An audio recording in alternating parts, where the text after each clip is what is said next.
제가 우리 카페나 뭐 이런 데 사연 올라온 것들 보면은, 그리고 댓글 달리는 거 보면은 요즘에 가장 많이들 궁금해 하시고 가장 많이 질문하고 가장 많이 관심 있는 게 아마 이 문장인 것 같아요. 그래서 지금 집 사요? 뭐 이런 게 가장 궁금하시지 않을까 싶거든요. 그래서 제가 준비를 해봤습니다.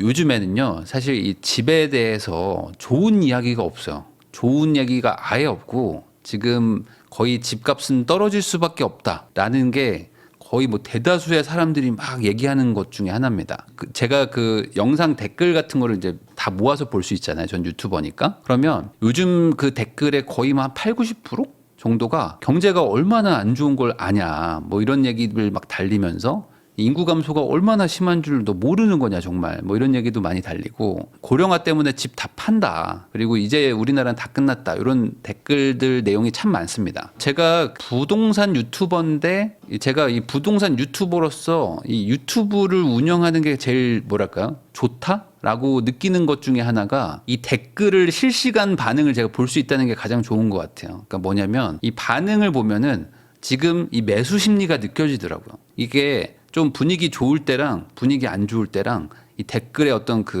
뭐랄까요, 내용의 어떤 변화 같은 것들을 보면은 바로바로 느껴집니다. 거의 실시간으로 느낄 수 있는 사람 중에 하나인 것 같아요. 그만큼 지금 매수 심리는 정말 안 좋거든요. 이게 6개월 전 기사입니다. 여러분들 6개월 전이면은 얼마 전 같잖아요. 근데 그때 어떤 뉴스들이 나왔냐면은 보세요. 대출 문턱을 높였지만 집값 상승에 브레이크가 안 듣는 가계 빚이 뭐 문제다, 뭐 불붙은 집값 하면서 서울 아파트값 또 올랐다, 막 이런 기사들이 엄청나게 많이 올라왔었고, 서울 집값 19주 연속으로 올라간다, 뭐 과천은 수도권 1위 하면서 뭐 집값이 막 폭등하고 있다, 막 이런 기사들이 쏟아졌던 게 고작 반년 전입니다. 근데 지금은 어때요? 지금은 완전히 완전 찬바람이 넘어서 지금 완전 얼음 상태가 돼 있는 거지. 진짜 얼음 이러고 있는 거지. 보면요, 계속 반복되고 있다는 걸 여러분들도 좀 느끼실 겁니다.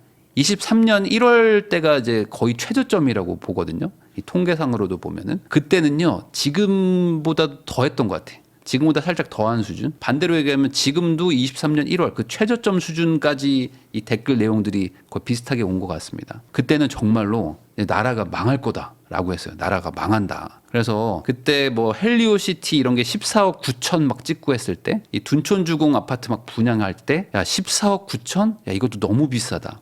그래서 강남 아파트도 이제 10억이 멀지 않았다는 게 어떤 대세적인 내용이었고, 그때 사람들이 거기에 많이 동의를 했기 때문에 분양을 또 무서워서 못 받고, 그때 서울에 미분양들이 막 나기 시작했었거든요. 그거를 또 어떤 사람들이 막 삽니다. 그럼 사면은 사람들이 막 욕하고 조롱하고 막 그랬어요.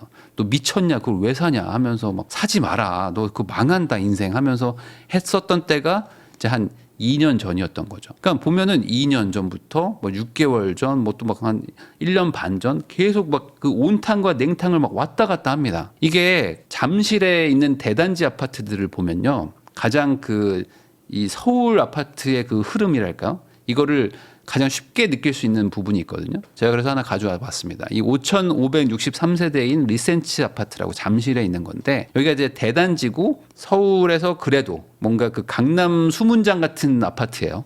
그러니까 여기 살면 그래도 강남권에 들어왔다라고 말하는 어떤 그런 아파트? 물론 여기는 강남은 아니고 송파긴 하지만 여기 정도 오면은 그래도 나 뭐 강남권 인근에 살아, 뭐 이 정도까지 말할 수 있는 거 정도가 되는 거죠. 그러다 보니까 대단지에 뭐 매물도 많고 매수자도 많고 하니까 사람들이 심리가 좀 바뀔 때마다 이렇게 올라갔다 내려갔다 올라갔다 내려갔다를 막 하는 거예요. 보면은 22년 쭉 가다가 23년 1월이 가장 뭐 저점이었잖아요. 이때 보면 한 17억, 18억까지 막 나왔었거든요. 18억에 찍었던 게 최저점이었는데 또 순식간에 갑자기 또 한 4, 5억까지 갑니다.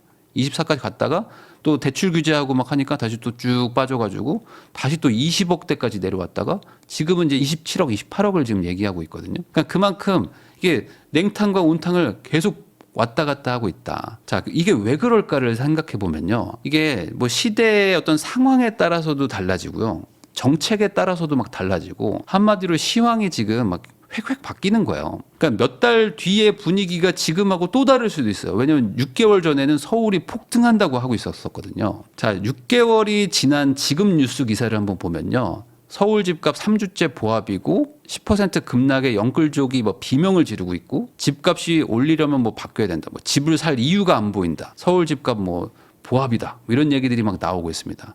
그러면 사실 이게 무슨 뭐 코인이나 주식도 아니고 왜 이렇게 6개월 만에 이렇게 획획 바뀌냐 이거죠. 지금 매수 심리가 정말 최악의 구간인 건 맞습니다. 그래서 이거를 뭐 부정하는 사람은 아무도 없어요. 지금 집을 누가 사냐라고 얘기하면 집을 사는 사람 별로 없다라고 다 동의를 할 겁니다. 그러다 보니까 이제 살 사람들도 주저하고 안 살려고 했던 분들 입장에서는 그거 봐, 내 말이 맞았잖아 라고 하는 게 더 많단 말이죠. 그러면서 이제 더 떨어질 거기 때문에 왜 사냐라는 말도 지금 많은데, 이게 어찌 보면은 좀 당연할 수도 있습니다. 이 히스토리를 좀 설명을 드려보면은 기본적으로 작년 3월부터 한 4월 3월 말 그때쯤 총선 있을 때 있죠.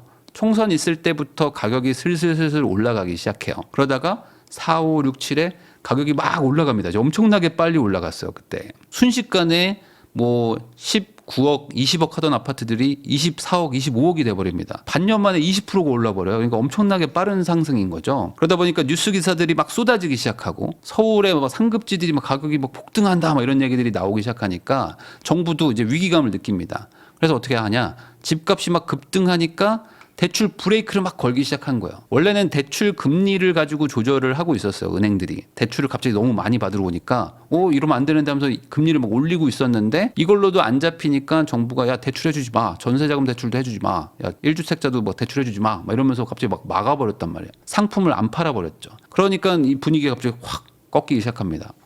내가 살려고 했던 동네가 지금 이미 많이 올랐는데 대출 브레이크도 걸리고 금리도 이제 예전에 3.4에 빌리던 게 이제는 4.5, 뭐 4.8에 빌리라고 하니까 가뜩이나 부담스러운데 대출도 안 나와? 야, 그러면 조금 지켜보자 라고 하면서 9월, 10월, 11월이 지났는데 12월에 갑자기 계엄 선포를 하기 시작하면서 탄핵 정국으로 들어가니까 이제 나라가 이제 완전 뒤집어지는 거죠. 난리가 나기 시작합니다. 가뜩이나 경기 침체가 올해는 조금 더 세게 오지 않을까요? 라고 얘기를 하고 있던 와중에 환율도 막 튀기 시작하죠. 그러니까 야 이거 뭐야, 이 정치가 이렇게 흔들흔들하면은 가뜩이나 경기가 안 좋다는데 더 안 좋아지는 거 아니야? 특히 연말 연초는 어찌 보면은 자영업자들한테는 가장 뭐 대목 중에 하나잖아요. 회식도 하고 뭐 신년에 송년회도 많이 하는데 딱 그 송년회 신년회 하는 타이밍에 지금 나라가 딱 스탑을 해버렸잖아요. 그러다 보니까 지금 경기 침체의 체감도 더 많이 되죠. 이게 몇 달 사이에 일어나는 일들이에요. 생각해보면. 그러다 보니까 요즘에는 집값 이야기만 해도 화를 내는 사람들이 많습니다. 이 댓글도 많이 달리거든요. 지금 시국이 어느 시국인데 부동산 이야기를 하냐.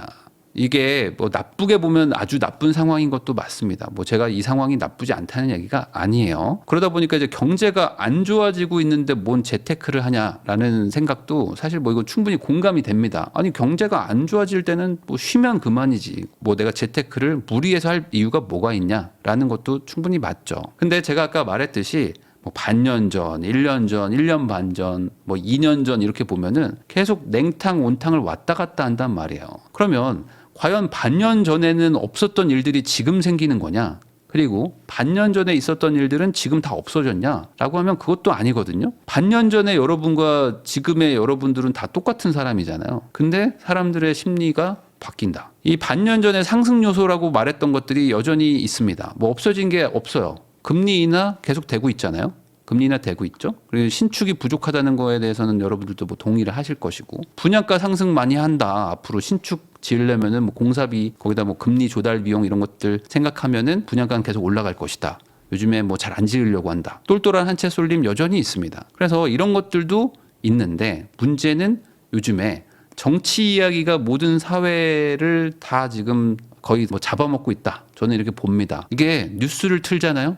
하루 종일 정치 이야기밖에 안 나와요. 그러다 보니까 당연히 누가 요즘에 부동산에 관심이 있겠어요. 일반적인 분들은 당연히 일반적인 뉴스 같은 것들을 보고 지내는데, 지금은 정치가 최고의 어떤 키워드고 최고의 트렌드가 되어버렸기 때문에 다른 것들에는 관심이 자연스럽게 적어질 수밖에 없는 거죠. 그러다 보니까 지금은 당연히 하락 장세일 수밖에 없어요. 왜냐하면 매수를 할 사람들이 줄어들어 버렸는데 매도라는 거는 계속 늘어나는 거잖아요. 안 팔리면 계속 쌓여가겠죠. 거기다가 이 분위기에 굳이 집을 사야 됩니까? 라고 말하는 분들도 많단 말이에요. 왜냐하면 이 집이라는 거는 거의 대부분 자기 전 재산을 집어넣습니다.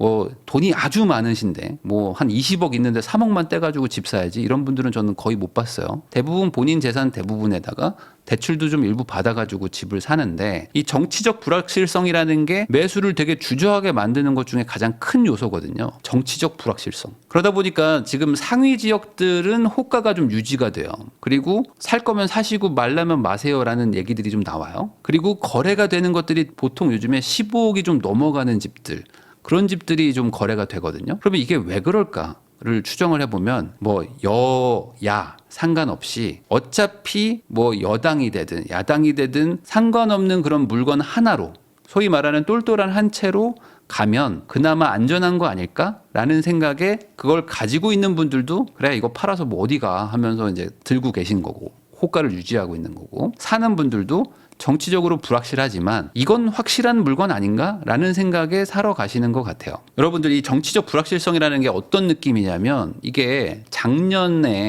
딱 이맘때가 총선 그 시즌이었습니다. 그래서 그때를 여러분들도 한번 떠올려 보면은 지금은 매수 수요가 높을 수가 없는 상황이라는 게 좀 이해가 되실 거예요. 그때 기사입니다. 뭐냐면 부동산 지표 바닥 찍었다. 집값 반등을 할 것인가 주목해야 된다. 뭐 이런 얘기들 나왔고 전국 아파트 값이 14주 뒷걸음질을 치고 있다. 그러면서 뭐 일부 지역에 반등세가 뭐 살짝 있다. 이런 얘기들이 있었어요. 가격도 하락하고 거래량도 막 적고 그랬던 시절이 딱 지금으로부터 1년 전이거든요. 그리고 4월에 총선이 있었습니다. 이 총선이 지금은 이제 결과가 나왔으니까 여러분들이 이제는 불확실성이 없다라고 생각하는 거지만 그 당시로 돌아가면요. 1월, 2월, 3월에 지지율이 막 바뀌기 시작해요. 뭐 갑자기 막 뭐 여당이 올라갔다가 막 야당이 올라갔다가 막 왔다 갔다 하다가 막 비슷하다가 막 이런 일들이 있었습니다. 그러다 보니까 그때 이 집을 매수하는 사람, 매도하는 사람들이 어떤 생각을 했냐면 야, 이거 지금 국회의원이 뽑히면 이 정책들이 막 바뀔 텐데 이 바뀌는 거를 내가 지금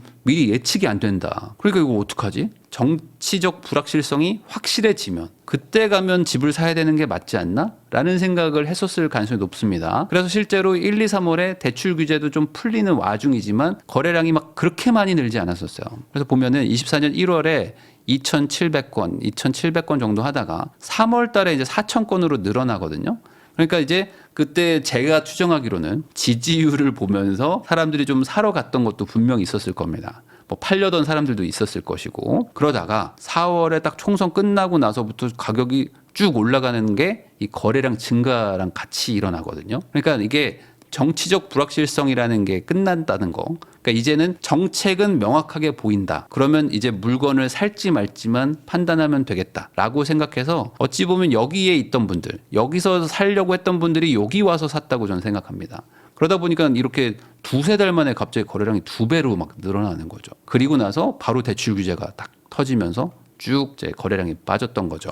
이 정치라는 거는 뭐 제 예측 범위 바뀌기 때문에 저도 그렇고 아마 여러분들도 그렇고 다 똑같은 마음일 겁니다. 지금 뭐를 하기는 조금 좀 그렇고 뭔가 결론이 나면 그때 움직이자. 아마 대부분 이런 마음으로 대기를 하고 계시지 않을까 싶어요. 뭐 지금 뭐 워낙 이게 민감한 이슈기도 하고 저도 뭐 정치적인 발언을 하고 싶은 마음이 없기 때문에 지금 뭐 그냥 나오는 얘기만 말을 한다면 뭐 조기 대선으로 갈 수도 있죠. 만약에 뭐 탄핵이 인용이 되게 되면은 그리고 뭐 탄핵이 인용이 안 되면 또 이제 원래대로 이제 복구가 되는 거고 만약에 탄핵이 또 되면 여야 후보들이 또 갑자기 보고 나타나겠죠. 그러면 그 후보들이 자기의 공약들을 또 얘기를 하기 시작할 겁니다. 나는 어떻게 할 거고요. 나는 어떻게 할 겁니다라는 게 막 나오겠죠. 자기의 지지자들에게 지지를 받기 위해서 이제 강력한 정책들이 막 나올 거예요. 후보들의 공약으로. 그러면 그거에 따라서 급매물 같은 게 나올 수도 있거든요. 어떤 지역이나 뭐 가격대에서는. 그러면 여기서 굳이 지금 사야 되냐라는 생각을 당연히 하시게 되겠죠.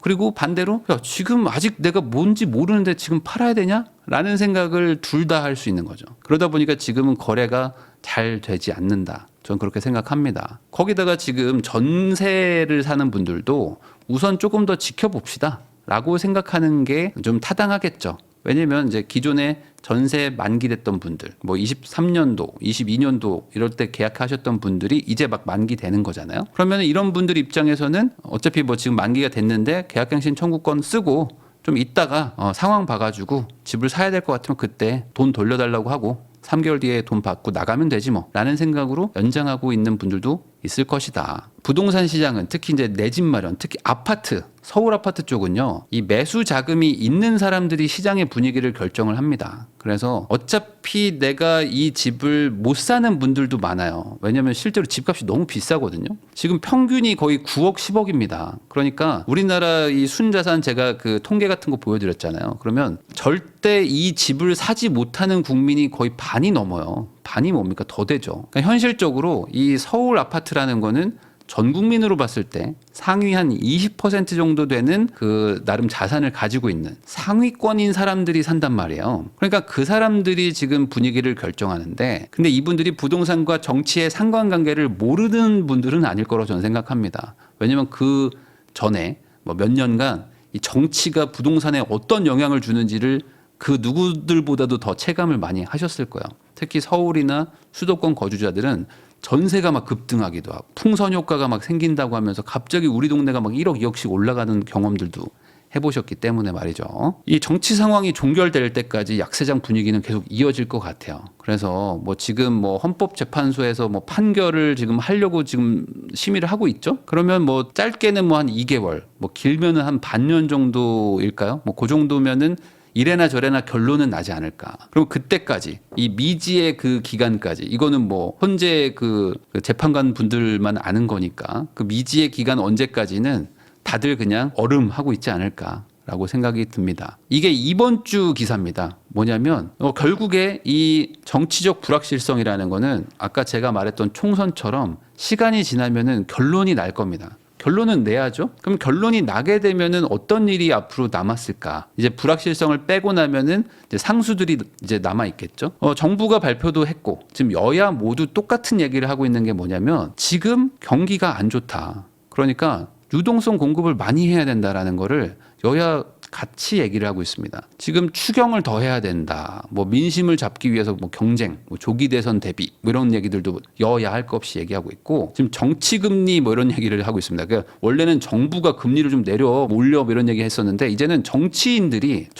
이제 은행 연합회에 가가지고 야, 금리 좀 내려라. 지금 소상공인들 힘들다 하면서 지금 압박을 하고 있는 상태입니다. 거기다가 이제 정부도 상반기에다가 예산을 좀 많이 투입을 해가지고 최대한 지금 연초, 연중에 돈을 풀어가지고 이 불씨가 꺼져가는 걸 키우겠다라고 하는 거죠. 그만큼 앞으로 남은 일은 유동성 공급일 것이다. 아니 이렇게 지금 경제도 안 좋고 한데 금리를 오히려 인상해야 되는 거 아닙니까? 라고 말하시는 분들도 있는데 이거는 좀 이 반대로 말씀을 하시는 거죠. 이 경기 침체가 우려되죠. 그러니까 경기가 앞으로 안 좋아질 것 같으니까 시장에다가 돈을 갖다가 넣는 거죠. 그러니까 그 돈을 넣어서 인위적으로라도 경기를 부양하려고 하니까 금리 인하도 하고 추경도 하고 어떻게든 가상금리도 좀 내리고 시장에 좀 돈 좀 돌게 해라. 너무 꽁꽁 얼었다. 라고 말하는 거기 때문에 경제가 안 좋은데 집값이 왜 오를 수가 있냐? 실물 경제가 이렇게 안 좋은데 라는 거는 좀 선우가 좀 바뀐 것 같아요. 실물 경제도 안 좋고 경제가 다 안 좋으니까 시장에다가 인위적으로 지금 인공호흡을 한다라고 보시면 되지 않을까. 그러면 그 돈이 뭐 부동산으로도 가고 주식으로도 가겠지만 실질적으로 누군가는 또 받아서 그래? 그러면 이 돈으로 뭐 밥도 사 먹고 배달도 시키고 물건도 사고 하면서 또 이제 시장 경제가 조금씩 이제 녹아가면서 돌아가겠죠. 그러다 보면 또 언젠가 또 지금처럼 이렇게 힘든 시기를 지나고 또 경제가 좀 약간 살아나고 경제 성장률도 좀 높아지는 시기도 또 올 겁니다. 항상 이건 반복되는 거니까. 거기다가 한 반년 뒤라고 생각해 봅시다. 한 반년 정도 지나면 한 7, 8월 정도 되겠죠. 그때는 지금보다 훨씬 기준금리가 많이 내려가 있을 거로 지금 추정이 됩니다. 지금 뭐 한은에서도 그렇고 지금 관계자들이 얘기하는 게 우리나라 경기가 생각보다 안 좋기 때문에 더 인공호흡을 많이 해야 된다. 그 말은 금리를 더 많이 낮춰야 된다라는 걸로 지금 가고 있단 말이에요. 그만큼 그때쯤 금리도 내려가 있을 것이고 정치적 불확실성도 해소가 돼 있다면은 당연히 유동성이 어딘가로 이제 가겠죠.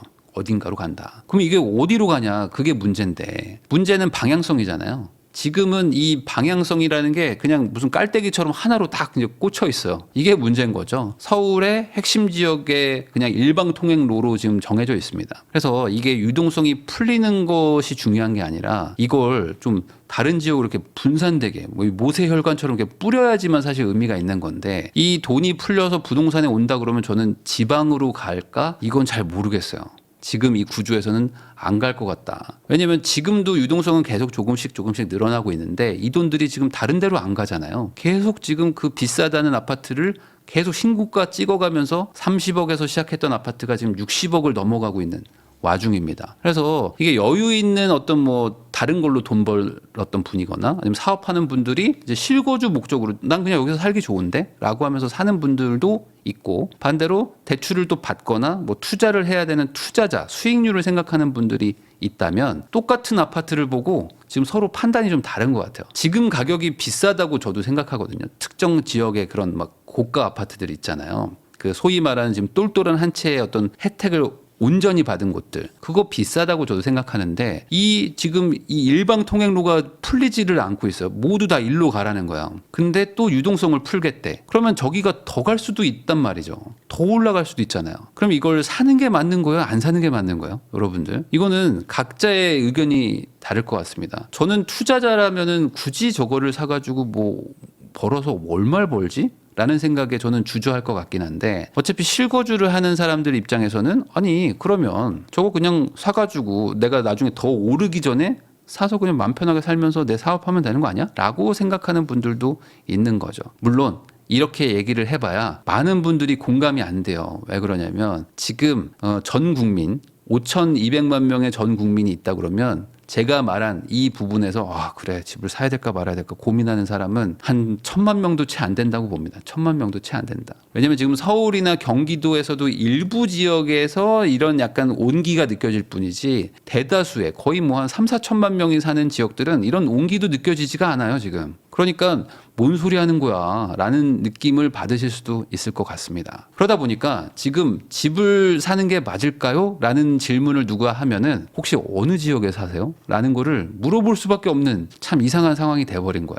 그래서 뭐 예를 들어 지금 뭐 아주 고가의 주택을 사야 되는 분들이라면 지금 약간 좀 올라갈 것 같은데요? 라는 생각을 하겠죠? 근데 그런 지역이 아니에요. 나는 뭐 지방에 있고 아파트 뭐 지금 3억짜리 사야 되는데 살까요 말까요 하는 분들은 여기까지 유동성이 올까요? 라는 거에 대한 우려가 또 있는 거죠. 그래서 이걸 정리를 해보면은 여러분들의 의견도 한번 댓글로 달아주시면 좋을 것 같아요. 앞으로 세법이 바뀔까요? 어떻게 생각하세요? 앞으로 이 정치적 불확실성이 해소가 되면 지금의 이 세법이 바뀔지 안 바뀔지 여러분들은 어떻게 생각하십니까? 그 말은 결국에 다시 이야기하면은 다주택자 규제가 풀릴까요? 안 풀릴까요? 이걸로 좀 댓글에 의견을 달아주시면 감사하겠습니다. 지방으로 돈이 갈까요? 여러분들의 생각은 어떤지 저도 궁금합니다. 시장에 인공호흡을 한다고 하는데 이 돈이 과연 어디로 갈까? 이 돈이 과연 지방까지 갈 수 있을까? 그쪽에 어떤 국도가 열릴까요? 이 바리케이트가 없어질까? 이 부분에 대해서 많은 의견 달아주시면 좋을 것 같습니다.